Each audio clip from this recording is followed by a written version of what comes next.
Alhamdulillahi wassalatu wassalamu ala rasulillah amma ba'd.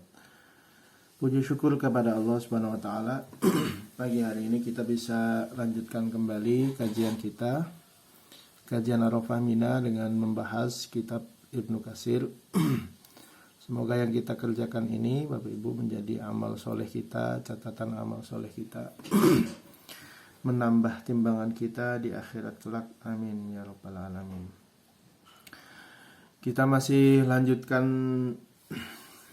mukaddimah kitab Ibnu Katsir ya, bahwa pekan lalu kita masih membahas mengenai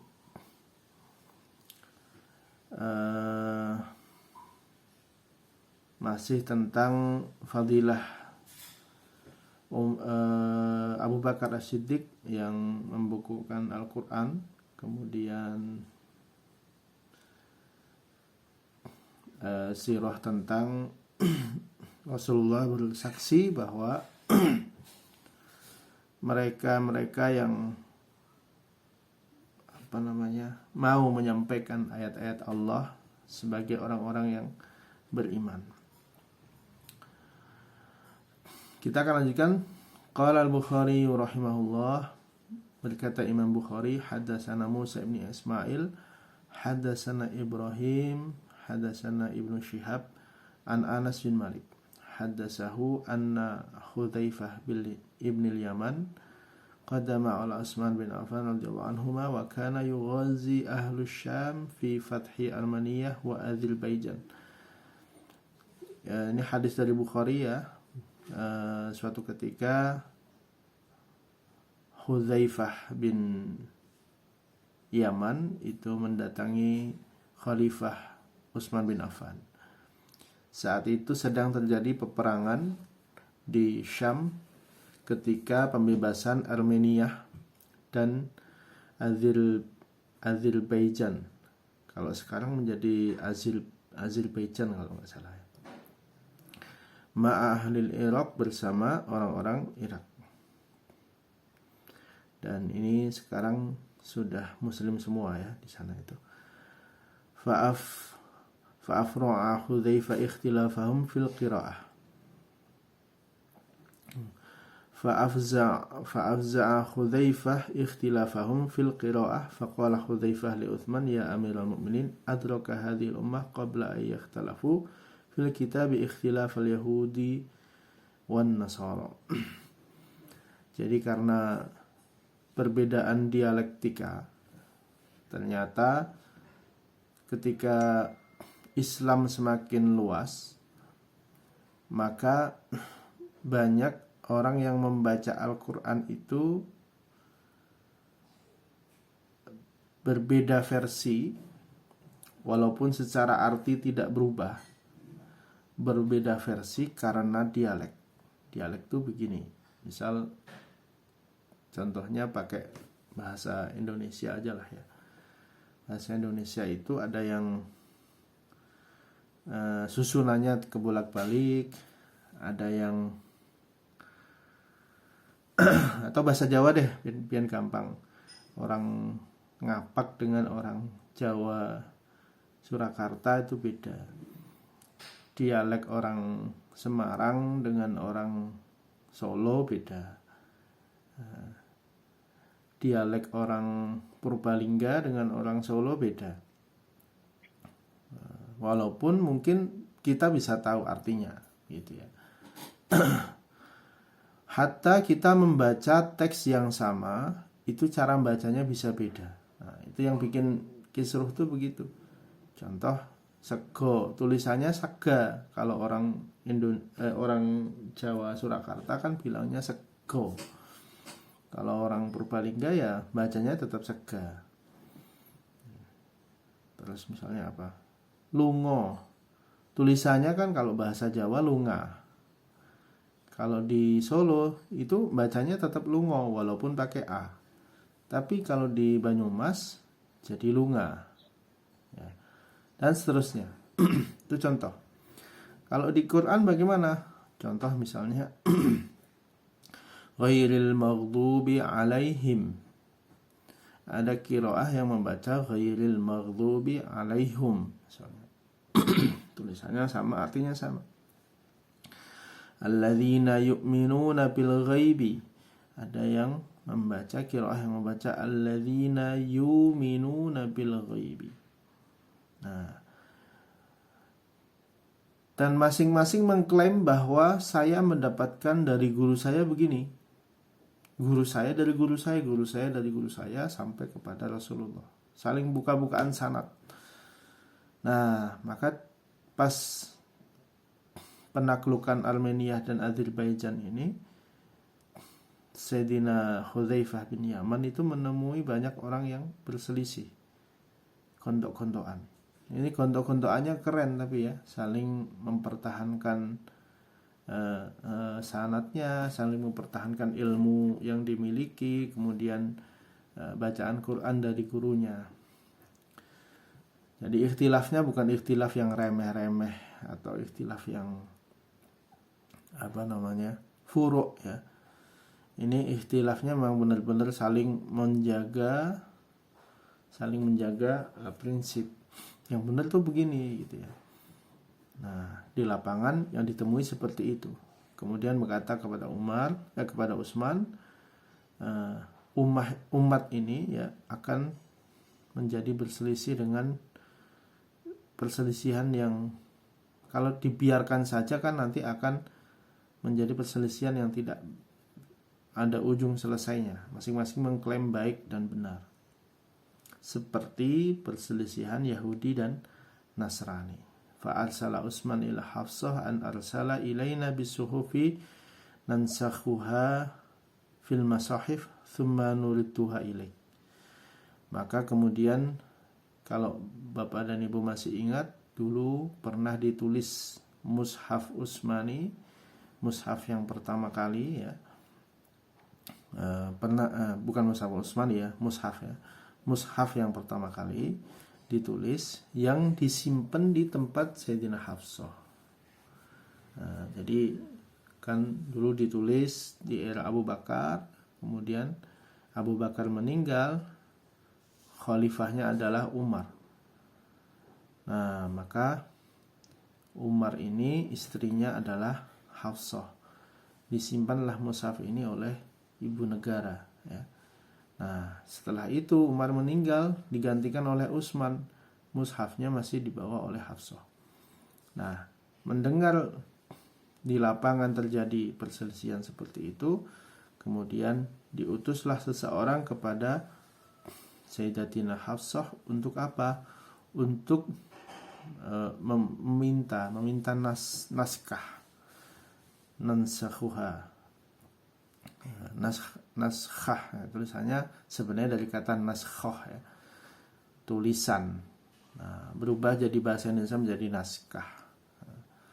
Ternyata bahasa Indonesia itu banyak menyerap bahasa Arab. Jadi kalau kita pengen menerjemah Al-Quran itu sebenarnya gampang, karena hampir 40%-an bahasa Indonesia itu diserap dari bahasa Arab, terutama di dalam Al-Quran. Nah, summa nuridduha ilaik, kemudian diminta untuk dikembalikan kepada Sayyidina Utsman. Fa'arsalat bi Hafsah ila Utsman, maka kemudian diutuslah si pembawa ini untuk diberikan mushafnya kepada Utsman. Fa'amara Zaid ibn Sabit wa Abdullah bin Zubair wa Sa'id ibn al-As wa Abdurrahman bin Haris bin Hisham. Fanasakhuha fil masahif, maka kemudian dibentuk panitia kecil untuk menulis kembali naskah-naskah itu, kemudian dikumpulkan kembali menjadi mushaf. Wa qala Utsman lirahtil Quraisy ats-tsalatsah, kemudian Utsman mengatakan kepada orang-orang Quraisyina ats-tsalatsa, orang-orang Quraisy 3 orang itu, idza ikhtalaftum antum wa Zaid ibn Sabit fi syai'in minal Qur'an, bilang kepada 3 orang tadi, Abdullah bin Zubair, kemudian Zaid bin Sabit, kemudian Sa'id bin As, 3 orang itu ya, kemudian Abdurrahman bin Haris, bilang kepada 3 orang selain Zaid bin Sabit itu, kalau kalian ada berselisih Maka tanyalah bagaimana pendapat Zaid bin Sabit. Karena idza ikhtalaftum antum wa Zaid ibn Sabit fi syai'in minal Qur'an faktubuha bilisani Quraisy. Karena yang orang Quraisy itu adalah Zaid bin Sabit. Fa innama anzala bilisanihim. Karena sesungguhnya Al-Qur'an diturunkan dengan lisan Quraisy. Fa fa'alu, maka mereka mengerjakannya hatta idza nasakhu as-suhuf fil masahif radda Utsman as-sahifa ila Hafsah wa arsala ila kulli ufuqi bi mushafin mimma nasakhu. Setelah sudah selesai, dikembalikanlah mushaf yang pertama tadi kepada Hafsah biar disimpan.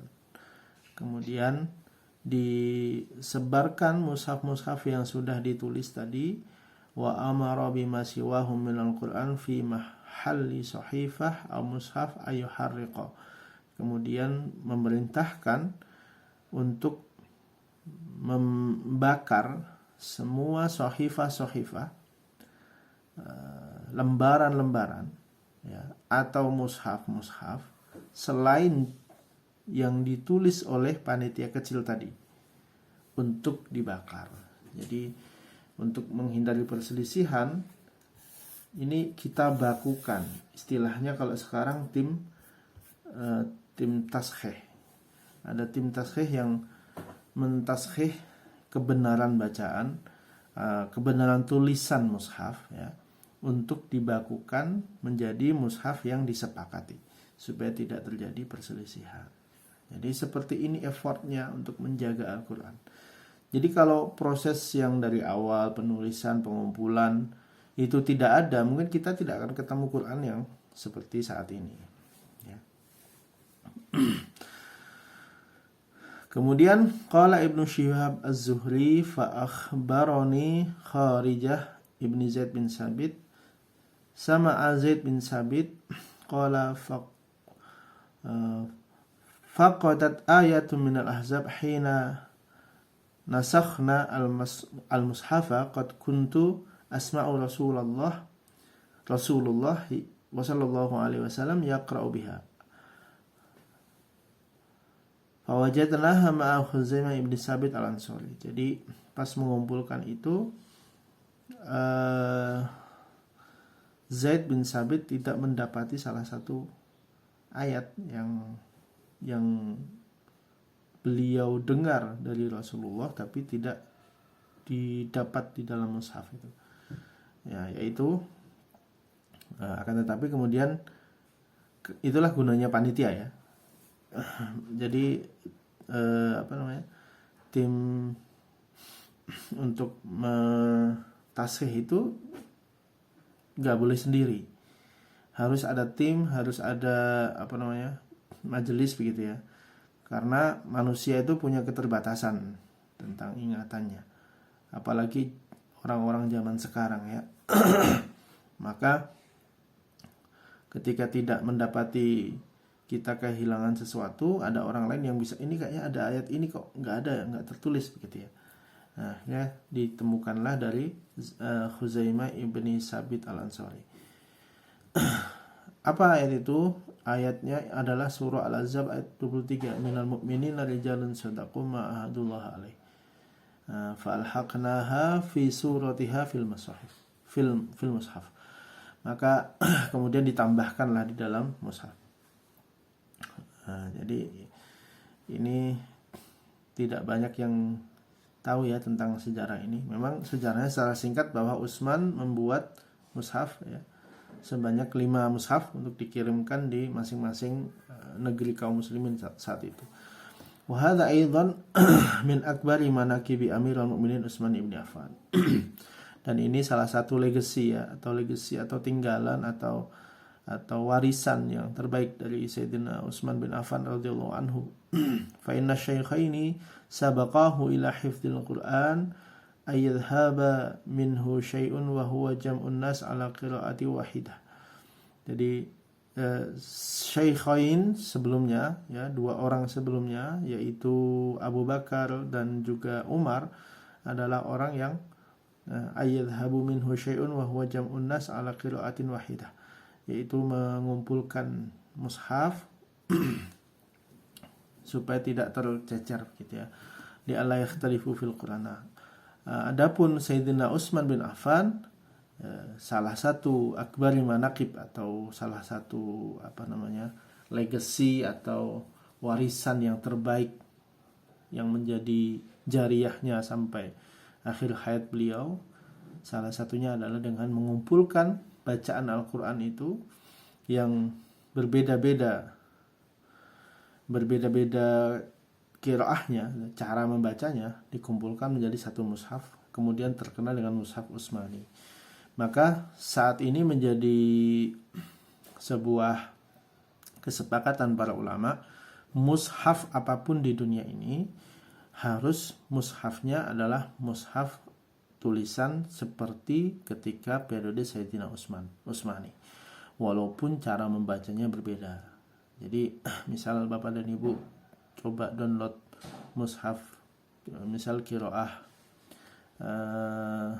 Susi misalnya, bukan Bu Susi sini ya. Jadi ada nama nama imam tuh imam As-Susi namanya gitu ya. Kemudian atau Qalun, Kumbul, atau imam-imam yang lain, itu ada perbedaan sedikit biasanya harokatnya sih ya, harokat, kemudian ibdal hamzah, kemudian naql, seperti itu. Jadi perbedaannya tidak banyak, cuman memang kalau orang yang awam yang nggak ngerti, yang biasanya kita ini Imam Asim, kita ini riwayat Imam Hafiz riwayat Asim ya, itu salah satu dari 14 ya perawi bacaan Al-Quran yang mutawatir. Nah, padahal qiraah itu ada 10 asyrah. Nah, masing-masing imam yang 10 punya 2 perawi. Jadi ada 20 cara baca. Nah, kalau mau mempelajarinya, ada ilmu namanya ilmu qiraah. Nah, ternyata setelah saya juga ikut mempelajarinya, intinya adalah kita mengetahui masing-masing imam itu punya kekhasan cara membacanya masing-masing. Nah, dari satu imam ada 2 periwayat yang paling mutawatir, itu biasanya ada perbedaan tapi nggak jauh, begitu ya. Nah, tapi mushaf itu tetap standarnya adalah mushaf Utsmani. Jadi mushaf yang seperti dituliskan di masa Sayyidina Utsman. Sampai seperti itu kita menjaga supaya tidak terjadi perselisihan dengan Al-Quran ini. Li'alla yakhtalifu fil Quran, supaya tidak terjadi perselisihan di dalam bacaan Al-Quran. Wa faqahu ala dzalika jami'u sahabah, dan semua sahabat sudah sepakat dengan hal itu. Wa inna ma ruwiya an Abdullah bin Mas'ud syai'un min at-taghaddub bisababi annahu lam yakun mimman kataba al-masahif wa amara ashabahu bi ghalli masahifihim lima amara Utsman biharqihi ma'adal mushaful imam. Dan juga diriwayatkan dari Ibnu Mas'ud bahwa sebab dari terjadinya kemarahan antara satu sahabat dengan yang lain adalah masing-masing mereka punya mushaf. Jadi ternyata mereka punya mushaf atau sahifah.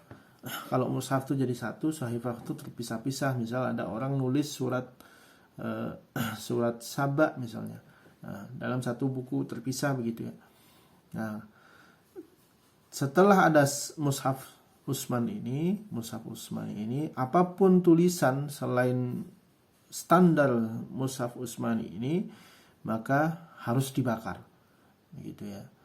Karena gini loh, contoh misalnya gini, contoh gampangnya misal kita nulis ya, orang bahasa Indonesia aja sekarang ada EYD ya, ejaan yang disempurnakan ya, EYD. Dulu kan kita nulis yang itu pakai J Jang gitu ya. Kemudian Soekarno, Soekarno begitu ya. Nah, lalu distandarkan namanya EYD, ejaan yang disempurnakan. U ya U gitu ya. Y ya Y bukan J. Kemudian J ya tulisnya J bukan DJ gitu ya. Nah, itu kan kesepakatan supaya apa nggak terjadi perselisihan. Itu dalam hal urusan dunia gitu ya. Nah, apalagi ini urusan akhirat. Jadi dulu sahabat tuh yang punya hafalan kemudian mengaji, kemudian mereka menulis kan supaya tidak lupa, mereka tulislah itu di buku mereka, buku not mereka misalnya begitu ya. Gampangannya mikir tuh begitu ya, biar Bapak dan Ibu paham. Jadi ditulislah sama mereka, misal mereka lagi ngaji surat Al-Fil, tulislah liila fi alam taro kaifa fa'ala rabbika, tulisan. Namanya tulisan itu kan pasti mereka punya style sendiri-sendiri ya. Misal jenengan kulino nulis yang ditulis YG. Itu ketika menulis atau membaca tulisan yang utuh tuh kadang-kadang kelihatannya kayak aneh gitu ya. Padahal ya itu nggak baku, YG itu kan nggak baku. Tapi kan itu yang. Terus misalnya G, tulisnya kita J gitu misalnya gitu ya. Tapi orang sama-sama mafhum tentang ini. J itu berarti maksudnya yang G gitu ya. Atau oke, harusnya kan OKE, standar bakunya begitu. Tapi kita tulis O sama K. Tapi masing-masing kita paham begitu ya. Nah, sama dengan penulisan Quran ini. Untuk yang lain selain Quran monggo silahkan tulis, terserah. Dan kita dalam bahasa Arab tuh begitu Bapak Ibu.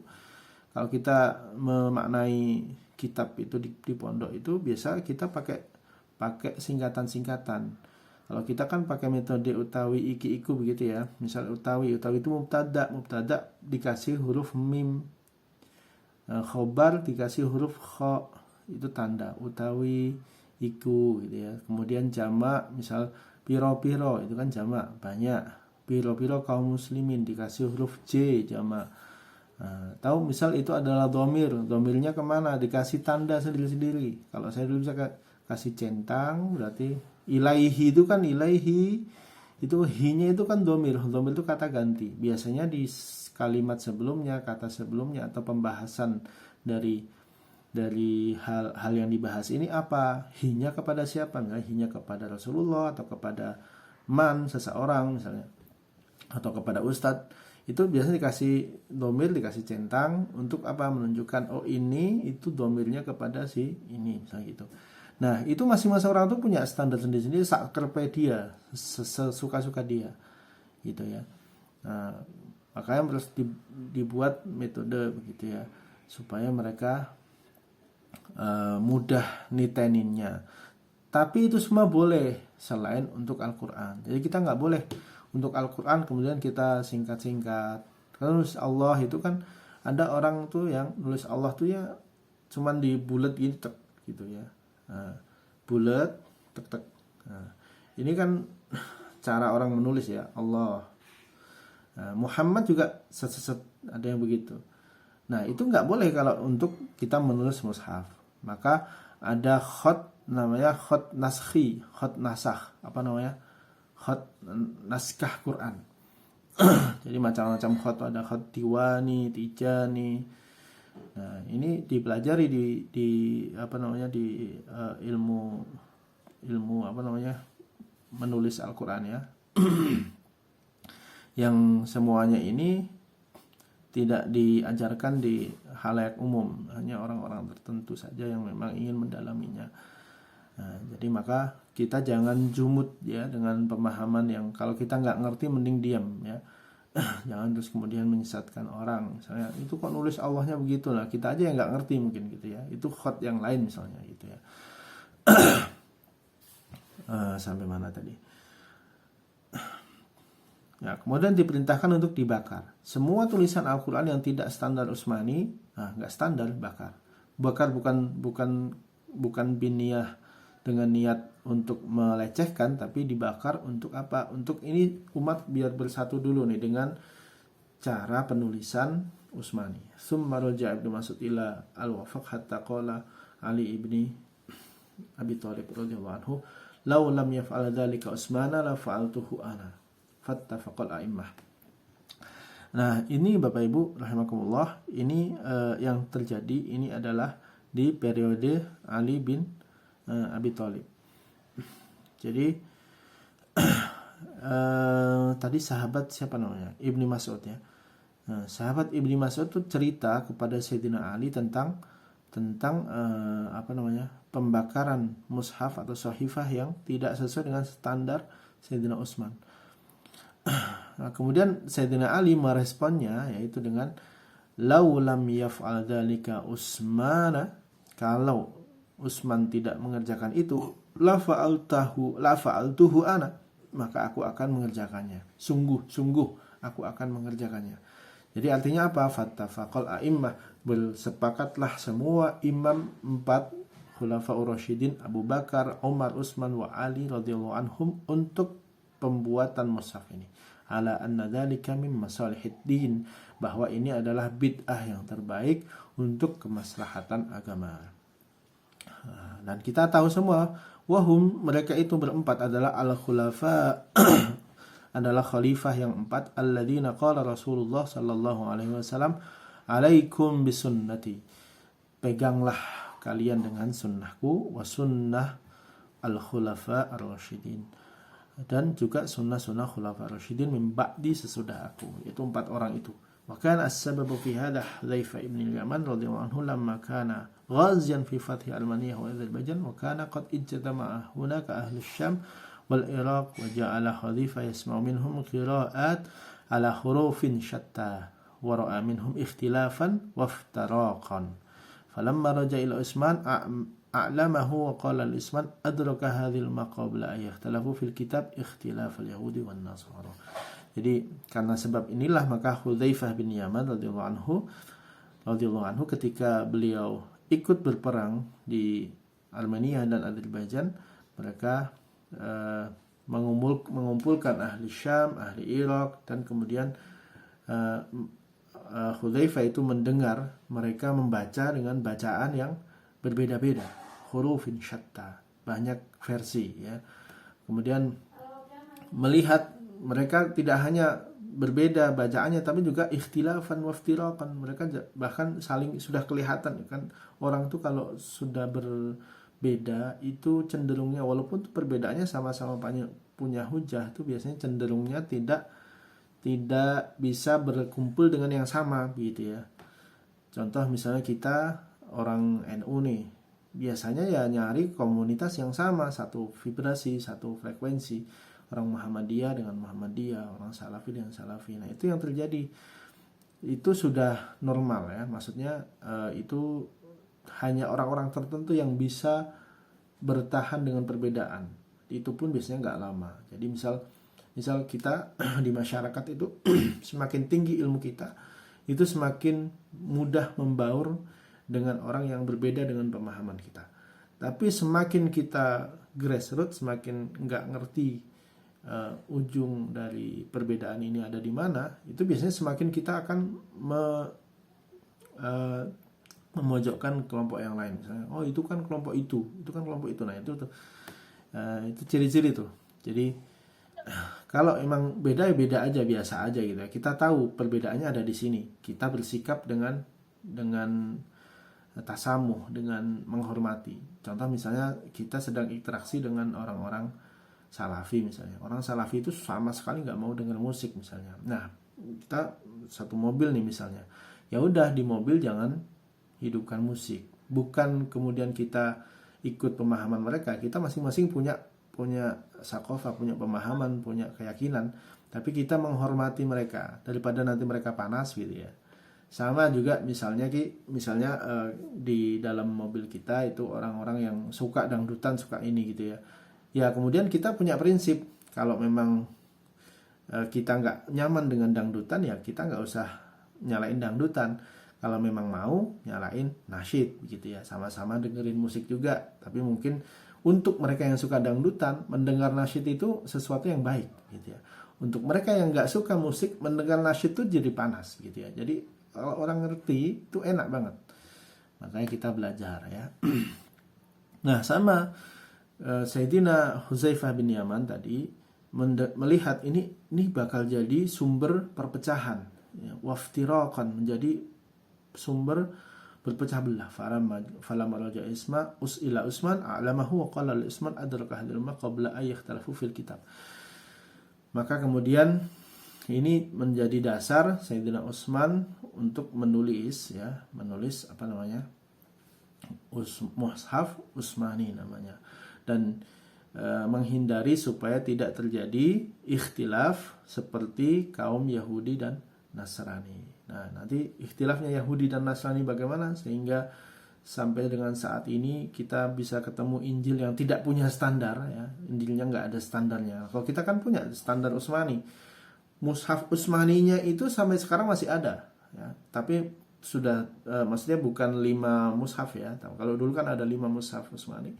Sekarang mungkin tinggal berapa di Museum Turki dan lain sebagainya, di Madinah juga ada. Nah, cuman memang tulisannya berbeda dengan tulisan kita yang saat ini, ada harokatnya, ada titiknya. Tapi itu adalah standar, memang benar-benar standar. Dan kalau ada perbedaan, kembalinya kepada si Mushaf Utsmani ini. Demikian Bapak Ibu yang dirahmati Allah, semoga bermanfaat ya. Dan ini tidak banyak disampaikan di kajian-kajian yang lain.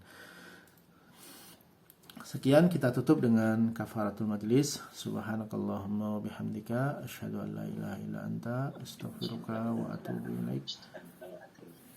Saya tutup. Assalamualaikum warahmatullahi wabarakatuh.